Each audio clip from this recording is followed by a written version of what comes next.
Silks చేనేత వస్త్రాల అద్భుత ప్రపంచం కుక్కట్పల్లిలో మార్చ్ 28న గ్రాండ్ ఓపెనింగ్. నమస్తే, welcome to I dream news and నిజాలు. అమెరికా, ఇజ్రాయెల్ సంయుక్తంగా ఇరాన్ మీద దాడి చేస్తూనే ఉన్నాయి. అది ఇప్పుడు 5th వీక్ కూడా కంప్లీట్ అయ్యే స్టేజ్కి వచ్చింది. డొనాల్డ్ ట్రంప్ డిఫరెంట్ స్టేట్మెంట్స్ అయితే ఇస్తున్నారు. అందులోనూ ప్రధానంగా రాతి యుగం స్టేజ్కి ఇరాన్ని తీసుకెళ్తాము అని. ఇరాన్ కూడా అంతే స్ట్రాంగ్గా కౌంటర్ ఇస్తుంది. మాది దాదాపుగా 6000 ఏళ్ల చరిత్ర ఉన్నటువంటి దేశం, మీది మహా అంటే 250 ఏళ్ల చరిత్ర మాత్రమే ఉంది, మేమేంటో ప్రపంచానికి తెలుసు అనేటువంటి మాటని ఇరాన్ కూడా గట్టిగా చెప్తోంది. నెక్స్ట్ ఏం జరగబోతోంది, ఎవరి స్ట్రాటజీస్ ఎలా ఉండబోతున్నాయి? మనతో పాటుగా ఉన్నారు సీనియర్ జర్నలిస్ట్ సురేష్ కొచ్చాతి గారు. సార్ నమస్కారం. సో ఇప్పుడు కాదు మాట్లాడుకుంటోంది, తవ్వి తీస్తోందంతా హిస్టరీని తీసుకుంటున్నారు. ఎవరి హిస్టరీ గొప్ప, ఎవరు చాలా గ్రాండ్గా ఉన్నారు, చాలా రిచ్నెస్ ఉన్నారు అంటే అన్నిటికంటే మేమే టాప్ అని ఇరాన్ చెప్తోంది. ఏం జరుగుతోంది సార్ అసలు? ప్రెసిడెంట్ ట్రంప్ మొన్న వాళ్ళ ఈస్టర్న్ టైం 8 PM రాత్రి, మన మార్నింగ్ 6:30 మన వైపు ఆయన ఒక స్పీచ్ ఇచ్చారు. అప్డేట్ ఆన్ ద వార్ అన్నారు. నాకు కూడా కన్ఫ్యూజన్ ఉండే, ఈస్టర్న్ టైం 9 PM లేకుంటే 8 PM. లాస్ట్లో 4:30 నుంచి మేల్కున్నాను, ఈయన స్పీచ్ వినాలి కదా అని చెప్పి. యాక్చువల్లీ టైం వేస్ట్ చేసుకున్నాను నేను. కొత్తది ఏం చెప్పలేదు ఆయన దగ్గర ఉన్న పాత సోషల్ మీడియా పోస్ట్ అని తీసి కంబైన్ చేసి ఒక స్పీచ్ తయారు చేశారు. ఇన్ఫ్యాక్ట్ అక్కడున్న చాలా మటుకు అమెరికన్ న్యూస్ ఛానల్స్లో దాంట్లో ఉన్న కామెంటేటర్స్ ఏం అడిగారంటే, ఎవరు ఈ స్పీచ్ రాసినోడు అని ఒకసారి కలవాలి మేమని చెప్పేసి. ఎందుకంటే టోటలీ ఇన్కహరెంట్. ఒకటి, ట్రంప్ బాడీ లాంగ్వేజ్, ఆయనకి ఏదో మెడికల్ కండిషన్ ఉంది. ఆయన మీరు చూసుంటారు, ఆయన బాడీ కంప్లీట్గా ఒక వైపు ఇట్లా వెళ్ళిపోతారు. రెండవది, ఈ చాలా మటుకు హెరాస్డ్ లాగా కనిపిస్తారు మీకు. సో 2-3 బాడీ లాంగ్వేజ్ ఎక్స్పర్ట్స్ కూడా దాంట్లో ఉన్నారు డిబేట్స్లో అక్కడ యుఎస్ ఛానల్స్లో. వాళ్ళు ఏమంటున్నారంటే, ఇది టిపికల్ ఓల్డ్ ఏజ్లో డెమెన్షియా వచ్చే స్టేజ్కి వచ్చేసారు ట్రంప్ అని. ఎనీవే, దట్ మెడికల్ కండిషన్ మనం పక్కన పెడతాం. Even Joe Biden was no better. ఆయన కూడా లాస్ట్ స్టేజ్లో చాలా మటుకు ఆయనకి ఇక్కడ వెళ్తున్నాడు అక్కడ వెళ్తున్నాడు ఆయనకు తెలియదు. అక్కడ ఎవరు లేనప్పుడు కూడా ఇట్లా షేక్ హ్యాండ్ చేశారు, ఒకసారి గుర్తుంటుంది మీకు. సో ట్రంప్ ఏమన్నారంటే, యాక్చువల్లీ ఈ స్పీచ్ ఎప్పుడు ఇవ్వాలి ఉండే, ఈ స్పీచ్ యుద్ధం మొదలైన మొదటి రోజే ఇవ్వాలి ఉండే స్పీచ్.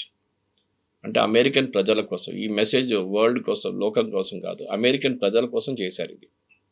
ఆ రోజు కూడా చేసుంటే క్లీన్గా మేము యుద్ధానికి ఎందుకు వెళ్తున్నామని ఎక్స్ప్లెయిన్ చేస్తే అమెరికన్ ప్రజలు బహుశా ఇప్పుడున్న రియాక్షన్ అప్పుడు ఉండకపోవచ్చు. ఇప్పుడు మొత్తం ట్రంప్ వ్యతిరేకంగా తిరిగేశారు అందరూ. 32% ఆయనకు అప్రూవల్ రేటింగ్స్ ఉంది.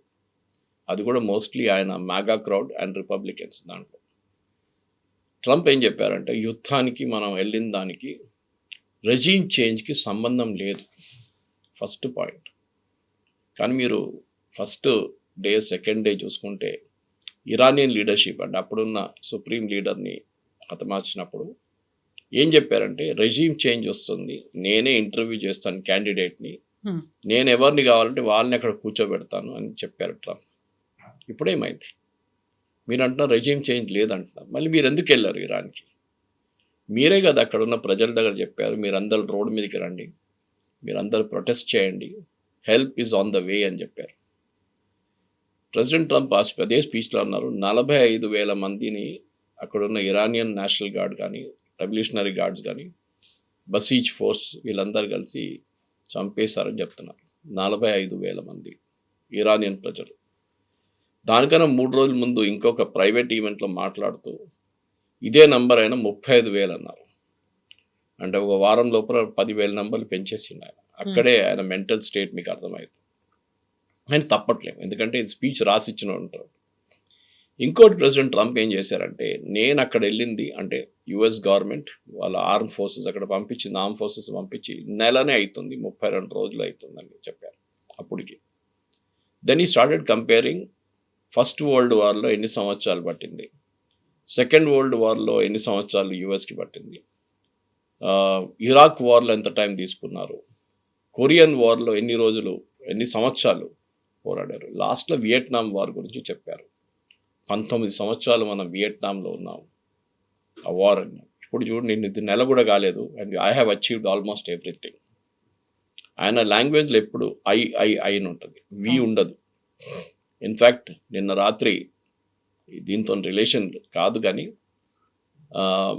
పామ్ బాండీ వాళ్ళ లీగల్ హెడ్ అంటే అటార్నీ జనరల్ అని చెప్పొచ్చు మన లాంగ్వేజ్లో, ఆమెని సాక్ చేశారు ప్రెసిడెంట్ ట్రంప్. నేను ఆర్మీ హెడ్ కూడా పీట్ హెగ్సెట్ సాక్ చేశారు. సో ఇక్కడ వీళ్ళకి ఏంటంటే వీళ్ళ పొలిటికల్ నెరేటివ్ని ఎవరైనా సూట్ కాకపోతే, ఎవరైనా మాట్లాడకపోతే వాళ్ళని తీసేస్తారు.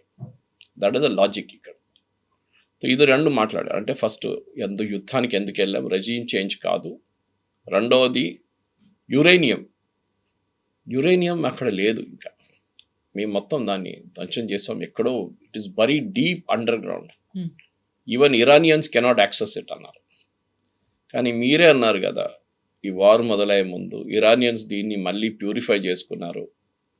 ఆయనే అంటున్నారు చాలా లొకేషన్స్కి తీసుకెళ్లారు, ఒక లొకేషన్లో పెట్టుకోకుండా. ట్రంప్ ఏదో అంటున్నారు, అదే దాంట్లో నెక్స్ట్ సెంటెన్స్లో ఈ చేంజ్డ్ ఇట్ టోటల్.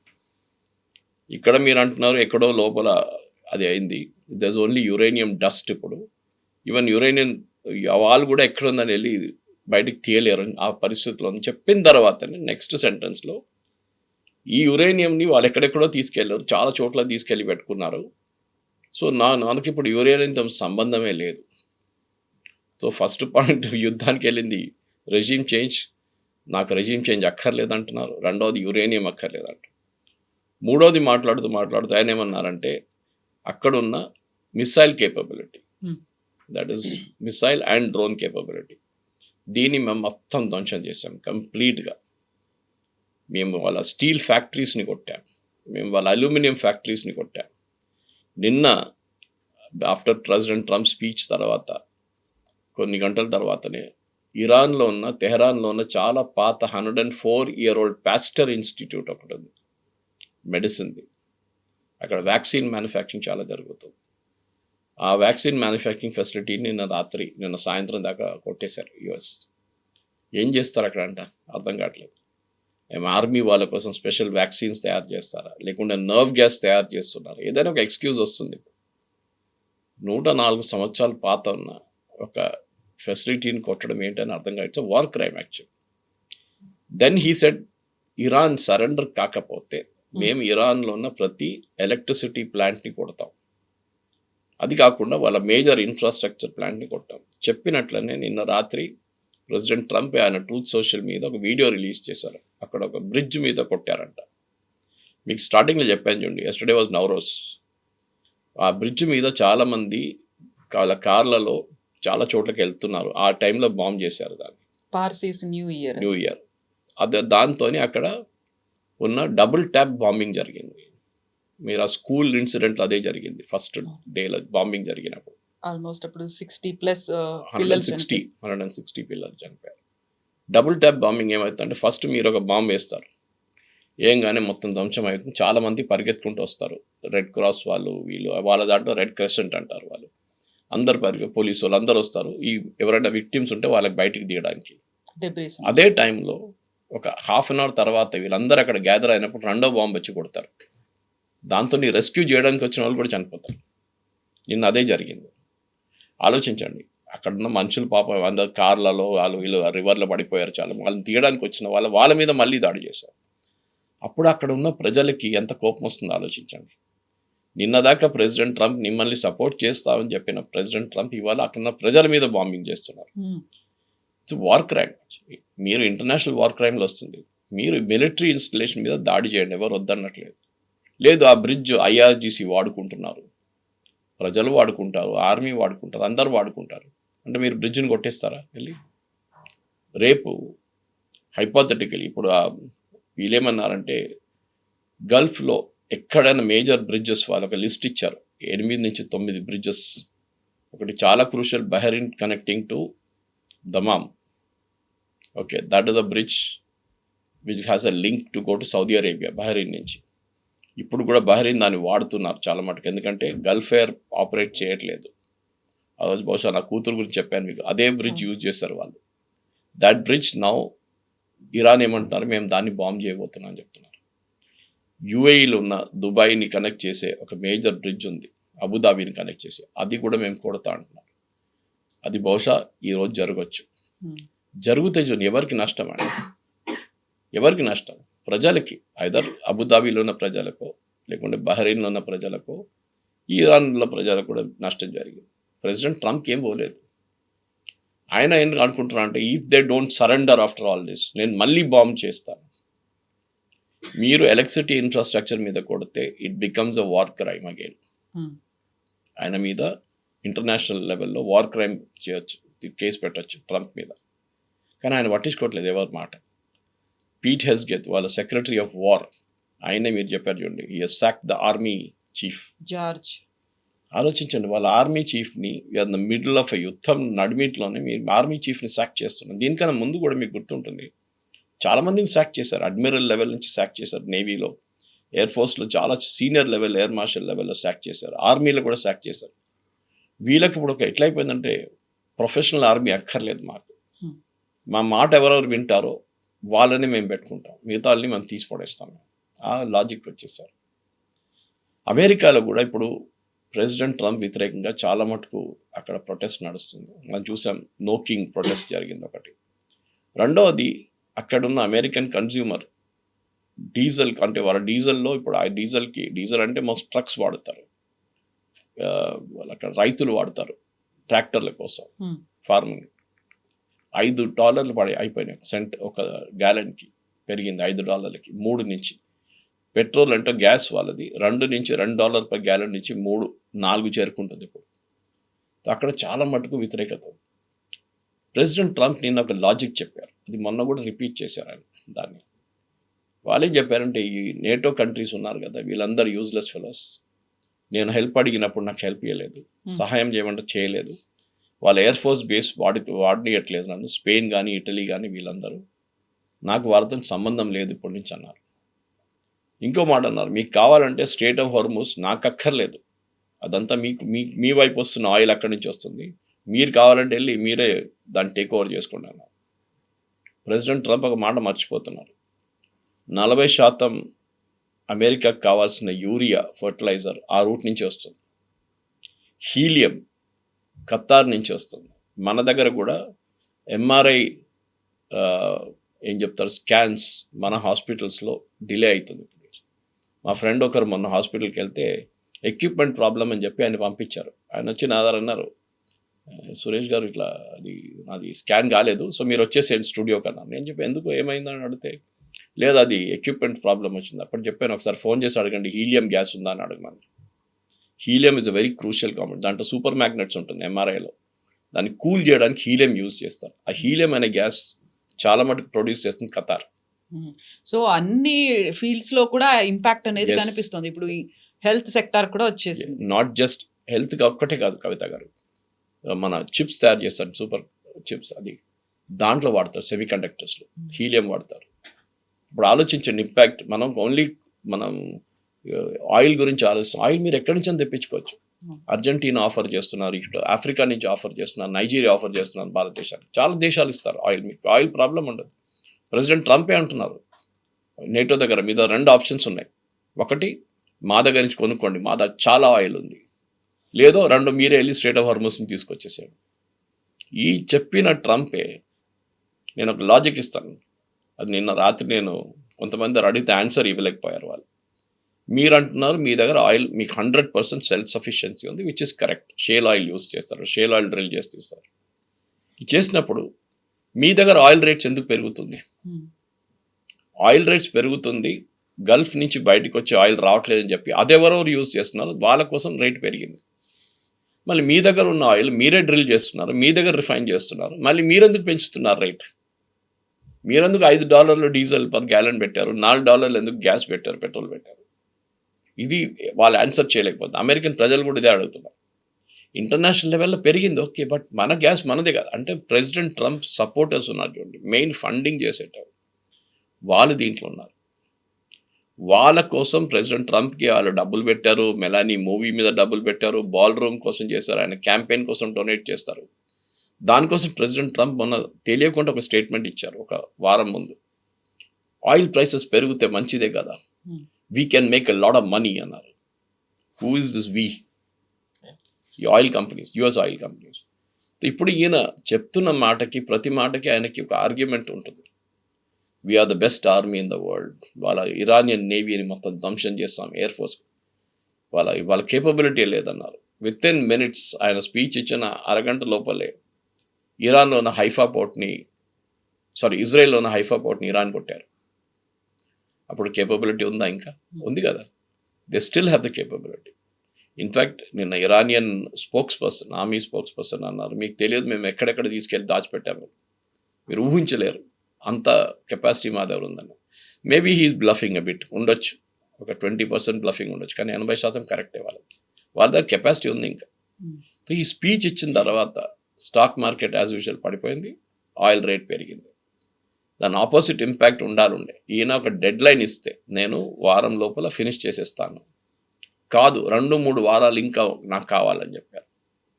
ఈయన స్ట్రాటజీ ఏంటంటే కవిత గారు, ఇప్పుడు ఇరాన్ని బాంబ్ చేసి సరెండర్ చేయడానికి ప్రెషరైజ్ చేస్తున్నారు. కానీ ఒక మాట మర్చిపోతున్నారు, Iranian resume correct, it has to go, దాంట్లో డౌట్ లేదు. ఈవెన్ నేను కూడా సపోర్ట్ చేస్తాను.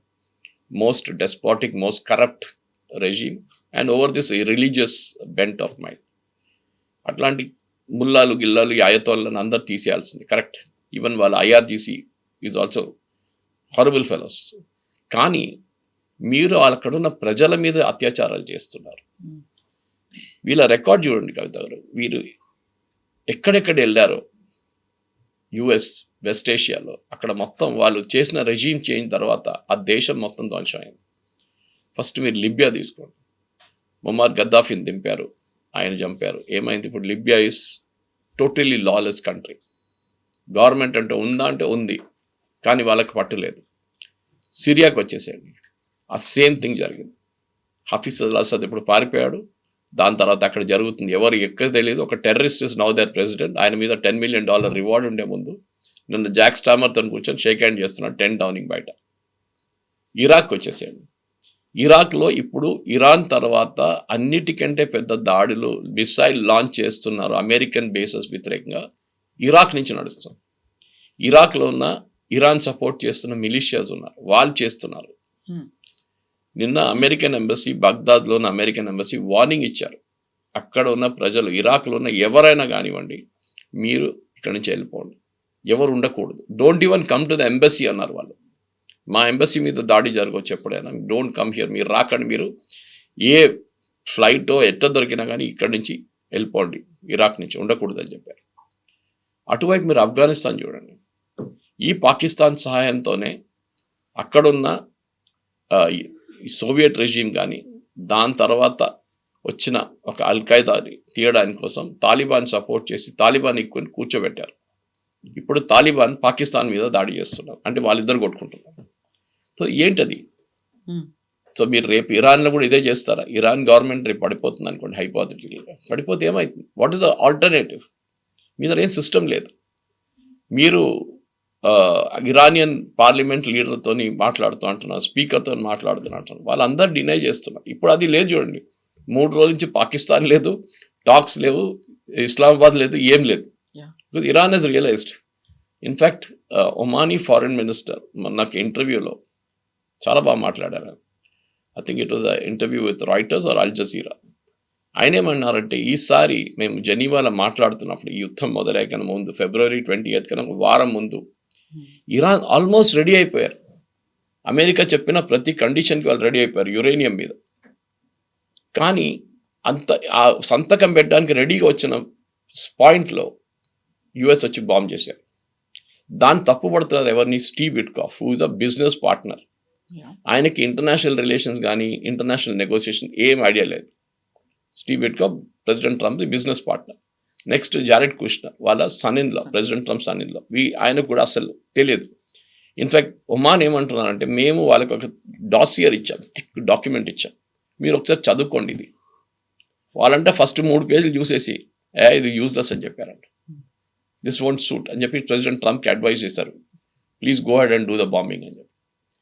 ఇట్లాంటి ఇమ్మెచ్యూర్గా ఉన్న లీడర్షిప్ని తీసుకొచ్చి మీరు నెగోసియేషన్లు పెడితే ఇదే అవుతుంది. 2 సార్లు దీనికన్నా ముందు జూన్లో జరిగిన బాంబింగ్ కన్నా ఒక 10 రోజుల ముందు అగైన్ ఒమాన్ వాళ్ళ మధ్యస్థుల్లో వాళ్ళు నెగోసియేషన్ చేసి ఇరాన్ని ఒప్పించారు. మీరు చేయండి, కరెక్ట్గా ఈ మాట్లాడుతున్న టైంలో ఒక వారం తర్వాత అక్కడ బాంబు పడ్డది మళ్ళీ తెహరాన్ మీద జూన్లో. ఈసారి అదే జరిగింది. సో ఇరాన్ అంటున్నారు మేము ఎందుకు నెగోషియేట్ చేయాలి, మూడోసారి మేము నెగోషియేట్కి వెళ్తే మేము సంతకం పెట్టడానికి రెడీ ఉన్నప్పుడు మళ్ళీ మా మీద బాంబు వేస్తారు. This we won't allow. ఇది ప్రాబ్లం ఇక్కడ. సో ఇరాన్ ఏమంటున్నారు, ఇప్పుడు మా దగ్గర జరిగిన నష్టాలు మీరు కట్టండి, ఆ డబ్బులు మాకు ఇవ్వండి. మీరు ఇవ్వకపోతే స్ట్రేట్ ఆఫ్ హార్మోస్ నుంచి బయటికి వెళ్తున్న ప్రతి షిప్ మీద మేము టోల్ తీసుకుంటాం. దానికి కారణం ఏం చెప్తున్నారంటే, స్ట్రేట్ ఆఫ్ హార్మోస్ అనే కవిత మనం చాలా మ్యాప్లు చూసాము. పర్షియన్ గల్ఫ్ నుంచి మొదలై దుబాయ్ దగ్గర నుంచి వచ్చి ఇరాన్ వైపు వెళ్ళి గల్ఫ్ ఆఫ్ ఒమాన్కి వెళ్ళిపోతుంది. ఈ హార్మోస్ అని చెప్పి ఆ పాయింట్ టెరిటోరియల్ వాటర్స్లో వస్తుంది, ఇరాన్ టెరిటోరియల్ వాటర్స్లో వస్తుంది. అంటే వాళ్ళ వాళ్ళ వాళ్ళ ఏం చెప్తారు ఎకనామిక్ జోన్లో వస్తుంది. అది నెక్స్ట్ ఒమాన్ ఎకనామిక్ జోన్లో వస్తుంది. ఇరాన్ ఏమంటున్నారు, ఇది మా ఎకనామిక్ జోన్, ఒమాన్ ఎకనామిక్ జోన్లో వస్తుంది. సో అక్కడి నుంచి వెళ్ళే ప్రతి షిప్ మీద మాకు అధికారం ఉంది. మేము ఏం చేసుకుంటాము, మేము బాంబు వేయడం తప్పు, కానీ మేము డబ్బులు తీసుకోవాలంటే తీసుకుంటాం. మేము you have every right to take it అంటున్నారు. ఇది ఇప్పుడున్న పరిస్థితి. ఇక ఈ వారం లోపల 10 రోజులు ఏం జరుగుతుంది అనేది మనం ప్రెడిక్ట్ చేయలేము. ఇప్పుడు మళ్ళీ హిస్టరీ దాకా వెళ్తున్నారు. నేను రాతి యుగానికి తీసుకెళ్తాను ఇరాన్ని, ఆ స్టోన్ ఏజ్కి తీసుకెళ్తాను అనేది. బట్ ఇరాన్ మాత్రం అంతే స్ట్రాంగ్ కౌంటర్ ఇస్తుంది. మీద ఆఫ్టర్ ఆల్ 250 years హిస్టరీ, మా 6000 years ఓల్డ్ హిస్టరీ ఉంది, ఒక ఏన్షియంట్ హిస్టరీ ఉంది, ఫస్ట్ దాన్ని తెలుసుకోండి అనేది. అప్పటి నుంచి వీళ్ళ మీద ఇంకెవరు అటాక్ చేయలేదు, ఎవరు కాంకర్ చేయలేదు. ప్రతిసారి కూడా ఇరాన్ అలాగే స్టాండింగ్ టాల్ స్ట్రాంగ్గా ఉంది. కరెక్ట్. ఈ హిస్టరీని తవ్వుకుంటూ వెళ్తూ ఉంటే ఎవరెంత బలము, ఎవరికెంత సూపర్ పవర్ ఉంది, ఎవరెంత ఆధిపత్యం చేసుకోవచ్చు అనేది చూస్తున్నారా? ప్రపంచ దేశాలకు అయ్యే ఇంపాక్ట్ గురించి ఆలోచించట్లేదా? ప్రెసిడెంట్ ట్రంప్కి ఏంటంటే I me my self attitude ఉంది అక్కడ. అది సైకాలజీలో పెద్ద ఒక సబ్జెక్ట్. అది నాసిజం, క్లోజ్గా నాసిజం అంటే నేనే, మిగతా ఎవ్వరు పనికిరారు. కొంతమంది ఉంటారు అట్లా, మన జీవితంలో కూడా చాలామంది కలుస్తాం అన్నట్టు. I'm the most important person, మిగతా అందరు యూజ్లెస్. ప్రెసిడెంట్ ట్రంప్కి ఇదే ఉంది. దానికోసం చూడండి, నా best army in the world, best navy in the world, best air force in the world. మళ్ళీ అక్కడ నెక్స్ట్ మూమెంట్ కాగానే ఇరాన్ ఒక మిసైల్ కొడతారు. అంటే మీ దగ్గర మీ కెపాసిటీ లేదు. ఇన్ఫ్యాక్ట్ సౌదీ అరేబియా నిన్న ఒక మేజర్ స్టేట్మెంట్ ఇచ్చారు. సౌదీలో ఒక లీడర్, సీనియర్ పొలిటికల్ లీడర్, ఏమన్నారంటే, మేము యుఎస్కి మా దగ్గర బేసెస్ ఎందుకు ఇచ్చాం, మమ్మల్ని కాపాడుకోనండి.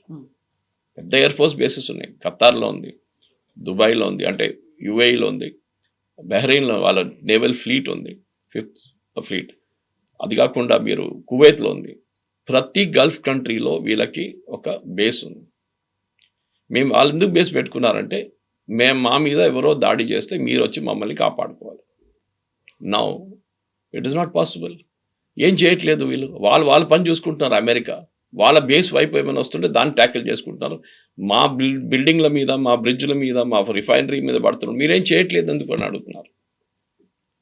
ఇట్లనే నేటోని కూడా తిట్టారు. మీరు చూసారు నేటో గురించి ఏమన్నారు, మోస్ట్ యూజ్లెస్ ఫెలోస్, నాకు కావాలన్నప్పుడు రాలేదు, we're going to pull out of NATO అన్నారు. అది కూడా ఆయనకి వాళ్ళ కాన్స్టిట్యూషన్ గురించి అసలు తెలియదు. 2022, 2023లో ఇక్కడ I think 1 of those 2 years US కాన్స్టిట్యూషన్లో ఒక మార్పు తీసుకొచ్చారు. అక్కడున్న వాళ్ళ ఎంపీస్ అంటే కాంగ్రెస్ మ్యాన్ ఏం చేశారంటే, నేటో నుంచి బయటికి రావాలి, ఇది బైడెన్ టైంలో జరిగింది, నేటో నుంచి బయటికి రావాలనో అంటే యుఎస్ కాంగ్రెస్లో 2/3 మెజారిటీతో అప్రూవల్ తీసుకోవాలి. 2/3 మెజారిటీ. మన దగ్గర కూడా అంతే, కాన్స్టిట్యూషన్ మార్చాలంటే 2/3 మెజారిటీ కావాలి. తో ప్రెసిడెంట్ ట్రంప్కి అది తెలియదా, రాలేడు బయటికి. Of course he can always say that నేను నేటోతో సంబంధం లేదు, మేమేం చేయమని చెప్పేసి. ఇప్పుడు ఏమైపోయిందంటే, అమెరికన్ కామెంటేటర్స్ అదే అంటున్నారు, లోకానికి ఒక మెసేజ్ అంటే ఒక క్లారిటీ వచ్చేసింది. అమెరికా లేకుండా కూడా మేము లోకం నడిపించవచ్చు. ముందు ఒక యాటిట్యూడ్ ఉంది, అమెరికా ఉంటేనే మనకి the world will go on అని. ఇప్పుడు కియర్ స్టార్మర్ కానీ, Italian prime minister, French president Macron, వీళ్ళు ఎవరైనా వీళ్ళకి తెలిసిపోయింది that without America we can survive. మీరు చూడండి, ఒక పర్సనల్ అటాక్ ఎప్పుడు చేయకూడదు. ప్రెసిడెంట్ ట్రంప్ మొన్న ఒక ప్రైవేట్ ఫంక్షన్లో మాట్లాడుతూ ప్రెసిడెంట్ మ్యాక్రాన్ వాళ్ళ వైఫ్ గురించి ఉన్న ఒక కామెంట్ చేశారు, విచ్ ఇస్ హైలీ అన్ఎథికల్. ఆవిడ కొట్టింది, ఈయన గాయాలతో బాధపడుతున్నాడు. మీరు వాళ్ళ నడిమిట్లో ఏమైనా ఉండొచ్చు. She said I జోకింగ్లీ did it. కొంతమంది చేస్తారు చూడండి, కొట్ట ఆ ఫోటో వచ్చింది, కొడుతున్నాడని ఈయన. మీరెందుకు రేపు మీరు మెలనీ నడుమిట్లో ఉన్న రిలేషన్షిప్ గురించి మాట్లాడితే చాలా స్టోరీస్ ఉన్నాయి దాంట్లో కూడా. అంటే ఇంటర్నేషనల్ లెవెల్ మీరేదో గల్లీలో ఉన్న లీడర్ కాదు, you are president of United States of America. మీరు ఆ మెచ్యూరిటీ చూపించాలి. ప్రెసిడెంట్ ట్రంప్ వాళ్ళ మెక్రాన్ వాళ్ళ ఫ్యామిలీ లైఫ్ని ఎందుకు పబ్లిక్లో గుంజుకొని తీసుకొస్తున్నారు? మనకు అందరు తెలిసిందే ప్రెసిడెంట్ ట్రంప్ ఎప్స్టీన్ ఫైల్స్లో ఏం జరిగింది అంతా. దానికే పామ్ బాండీని సాక్ చేశారు నిన్న. ఎందుకంటే షీ డిడ్ డిఫెండ్ హిమ్ అంటున్నారు కాంగ్రెస్లో, యుఎస్ కాంగ్రెస్లో. అది కాదు, ఆమెనే చాలా మటుకు ఫైల్స్ ఆపిపెట్టింది. ఇప్పుడు ఆమెను సుప్పెన చేసి పిలిపిస్తున్నారు టెస్టిఫై చేయమని చెప్పేసి. దాన్ని ఆపడానికి ఆమెతో రాజీనామా చేయించేశారు. అట్లీస్ట్ టెంపరీగా ప్రాబ్లం వెళ్ళిపోతుంది. ఈ ప్రెసిడెంట్ ట్రంప్ ప్రాబ్లం ఇది. ఆయనకి నేను ఒక జీవితంలో తప్పు చేశానని చెప్పడానికి ఆయన చేయడు. That's the greatest attitude, greatest ఒక credibility of a human being ఏంటంటే, నాతోనే ఒక తప్పు అయింది, sorry, okay, I will correct it, let us move on. ఎవరైనా జీవితంలో అందరు తప్పులు చేస్తారు. వీఆర్ నాట్ గాడ్స్, మన దేవుళ్ళుగా మనం. ప్రైడ్ అండ్ ప్రెజుడిస్ అంటారు. సో ఆయనకి ఏంటో అర్థం కావట్లేదు. మీరు ఆలోచించండి, నేటోని తిడుతున్నారు, మ్యాక్రో అని చెప్తున్నారు, స్టామర్ని యూజ్లెస్ ఫెలో అన్నారు, స్పానిష్ ప్రైమ్ మినిస్టర్ని ఇంకా తిట్టాడు. వాళ్ళు వాళ్ళ సొంతమైన ఏం చెప్తారు ప్రొటెక్షన్ చూసుకుంటున్నారు. ఇప్పుడు చూడండి, అమెరికన్ కంపెనీస్ మొత్తం లిస్ట్ తీశారు ఇరాన్. వీళ్ళందరి మీద మేము దాడి చేయబోతున్నాం. ఆరకిల్ మీద చేశారని చెప్తున్నారు, కానీ ఆరకిల్ ఇస్ డినైయింగ్ ఇట్. వాళ్ళు డినై చేయట్లేదు. కువైత్ అక్కడ డినై చేశారు, కువైత్ లేదు, ఆరకిల్ సెంటర్ కొడతా అని చెప్పేసి. కానీ అమెజాన్ వెబ్ సర్వీసెస్ మీద కొట్టారు. మైక్రోసాఫ్ట్ని కొడతా అంటున్నారు. అక్కడ పెద్ద పెద్ద కంపెనీలు ఉన్నాయి దుబాయ్లో కానీ మిగతా రాష్ట్రాలు. అందరినీ మేము అమెరికన్ కంపెనీస్ ఎక్కడుందో వాళ్ళ మీద దాడి, అక్కడున్న ఎంప్లాయీస్ సంగతి ఆలోచించాం, వాళ్ళ మైండ్ సెట్ ఆలోచించాం. మేము ఏం తప్పు చేసాము? రేపు కావాలంటే వీళ్ళు రీరిజిస్టర్ చేసుకుంటారు, మేము అమెరికన్ కంపెనీ కాదు, మేము జర్మన్ కంపెనీ అయిపోతామంటారు. He is dragging everybody in to the ఏం చెప్తారు ఒక ప్రాబ్లమ్ని తీసుకొస్తున్నారు అందరినీ. దీంట్లో ఇద్దరు ముగ్గురే కొంచెం సీరియస్గా అమెరికాలో ఇప్పుడున్న పొలిటీషియన్స్లో మాట్లాడుతూ, ఒకరు Marco Rubio, secretary of state, రెండోది జేడీ వ్యాన్స్. వీళ్ళిద్దరు మీరు చూసుంటారు, యుద్ధాన్ని గురించి అసలు ఎక్కువ మాట్లాడలేదు. బట్ వాళ్ళని ఒక కమిటీలో ఏదో ఇన్వాల్వ్ చేసినట్టున్నారు, హై పవర్ కమిటీలో ఉంటారు. కానీ పబ్లిక్లో వచ్చి యాజ్ మచ్ as పీట్ హెస్గెత్ కానీ ప్రెసిడెంట్ ట్రంప్ మాట్లాడుతున్నారు, వీళ్ళు ఓపెన్గా మాట్లాడలేదు. ఇన్ఫ్యాక్ట్ నేను Jared Kushner and Steve Witkoff గురించి చెప్పినప్పుడు ఇరాన్ ఏమంటారంటే, ఇప్పటి నుంచి మాట్లాడడానికి మేము సిద్ధమైతే కూడా వాళ్ళిద్దరు ఉండకూడదు. We will like to have JD wands and Marco Rubio. వాళ్ళు కెరియర్ పొలిటీషియన్స్, వాళ్ళు చూసుకుంటారు, వాళ్ళకి తెలుసు ఎట్లా హ్యాండిల్ చేయాలి ఇట్లాంటి ఇష్యూ. నెగోసియేషన్స్ అనేది మీరు పీయూష్ గోయల్ దగ్గర నుంచో వీళ్ళ దగ్గర నుంచి నేర్చుకోవాలి, మనం నేర్చుకోవాలి. అట్లీస్ట్ మన వైపు నుంచి డిఫెన్స్ ఇప్పుడు 3 డీల్స్ సైన్ చేయబోతున్నాం మనం, ఇంత గొడవ నడిమిట్లో కూడా. So how to conclude a negotiation, అది చాలా ఇంపార్టెంట్. చాలామంది ఉన్నారు, యూఎన్లో కూడా ఉన్నారు, ఎక్స్పర్ట్స్ ఉన్నారు నెగోషియేట్ చేయడానికి. మీరు కాకుండా ఈ ఇద్దరు అమెచ్యూర్స్ని పంపిస్తే ఇదే అవుతుంది ఆలోచన. ప్రతి దేశం మీద దీని ఇంపాక్ట్ జరిగింది కవిత గారు, మీరు చూస్తున్నారు, ప్రతి దేశం మీద. Africa has almost gone bankrupt. Nigeria దగ్గర వరల్డ్లో one of the best oil reserves ఉంది, వాళ్ళు కూడా ప్రాబ్లంలో ఉన్నారు in fight of having oil reserves వాళ్ళ దగ్గర కూడా. ఇక్కడ మీరు ఆఫ్రికన్ కంట్రీస్ చూడండి, మీరు ఆస్ట్రేలియా చూడండి, వాళ్ళ ఫ్యూయలే లేదంటున్నారు. న్యూజిలాండ్ అయితే బంద్ చేసి పడేశారంటున్నారు. ఇండోనేషియా వైపు సేమ్ ప్రాబ్లం. బంగ్లాదేశ్లో ఉన్న రిఫైనరీ కెపాసిటీ 10% నడుస్తుంది. ప్రతి దేశానికి ప్రాబ్లమ్. అన్విటింగ్లీ మీరు మీ ఈగో కోసం మొత్తం లోకంలో ఉన్న ఎకానమీని మొత్తం ధ్వంసం చేస్తారు. ఎంతమంది ఉద్యోగం పోతుందో మనకి ఇంకా తెలియదు, అది ఇంకా నెక్స్ట్ స్టెప్ వస్తుంది. ఇది ప్రెసిడెంట్ ట్రంప్ ఒక యుద్ధానికి దిగే ముందు ఆలోచించాలండే, దీని ఇంప్లికేషన్స్ ఏముంటుంది. నేను యుద్ధానికి వెళ్తే స్ట్రేట్ ఆఫ్ హార్మూజ్ బంద్ చేస్తే ఏం చేయాలి అది ఆలోచించలేదు. Now he saying strait of Hormuz is not my problem. అది you created a problem boss, మీరే క్రియేట్ చేశారు ఈ ప్రాబ్లం. ఇప్పుడంటే మీరు కావాలంటే మీరే చూసుకోండి. ఎందుకు ఇది మనం అడగాల్సింది. Somebody has to hold him responsible. అది వీళ్ళు నడిమిట్లా కావట్లేదు. అది ఏ రోజు చేస్తారో ఎట్లా చేస్తారో అనేది బహుశా ఇంకా నెక్స్ట్ ఒక 2 వారాలు తెలిసిపోవాలి. ఎందుకంటే మీరు ఎంత ట్రంప్ కూడా అంటున్నాడు ఇంకో 2-3 వీక్స్ చాలా భీకరంగా ఉంటుంది అనేది. అంటే ఇక్కడ ఎండ్ గేమ్ ఏంటి? మీరు ఇరానియన్ ప్రజల మీద బాంబు వేస్తే, ఇప్పుడు చూడండి తెహ్రాన్లో ఇవాళ పొద్దున కూడా బ్లాక్అవుట్ ఉంది. బ్లాక్అవుట్ ఎవరి మీద ఇంపాక్ట్ అవుతుంది? మీ ఇంట్లో ఉన్న ఒక రెఫ్రిజిరేటర్ మీద ఇంపాక్ట్ అవుతుంది. అక్కడ ఉన్న టెంపరేచర్స్కి ఏసీ లేకుండా మీరు బతకలేరు. హాస్పిటల్లో ఉన్న ఐసీయూలు పనిచేయవు, ఇన్క్యుబేటర్స్ పనిచేయవు. ఎవరి మీద ప్రాబ్లమ్ వస్తుంది? ఇరానియన్ రెజీమ్ ఉన్నారు, మిలిటరీ వాళ్ళు ఉన్నారు, ఐఆర్జీసీ వాళ్ళు జనరేటర్ వాడుకుంటారు. నార్మల్ ప్రజల సంగతి ఏంటి? And they your turning against dum. మీరు ఎవరిని హెల్ప్ చేయాలనుకున్నారు ఇనీషియల్, వాళ్ళే మీ వ్యతిరేకంగా వచ్చేస్తున్నారు. ఇప్పుడు వాళ్ళు ఊరేగింపు ప్రొసెషన్ తీస్తున్నారు, మీ మీద స్లోగన్ షౌట్ చేస్తున్నారు, death to America, death to Israel అంటున్నారు. దాంట్లో అన్నిటికంటే స్మార్ట్ అయినది నెతన్యాహు. ఆయన పని చేసుకుంటే పోతున్నారు.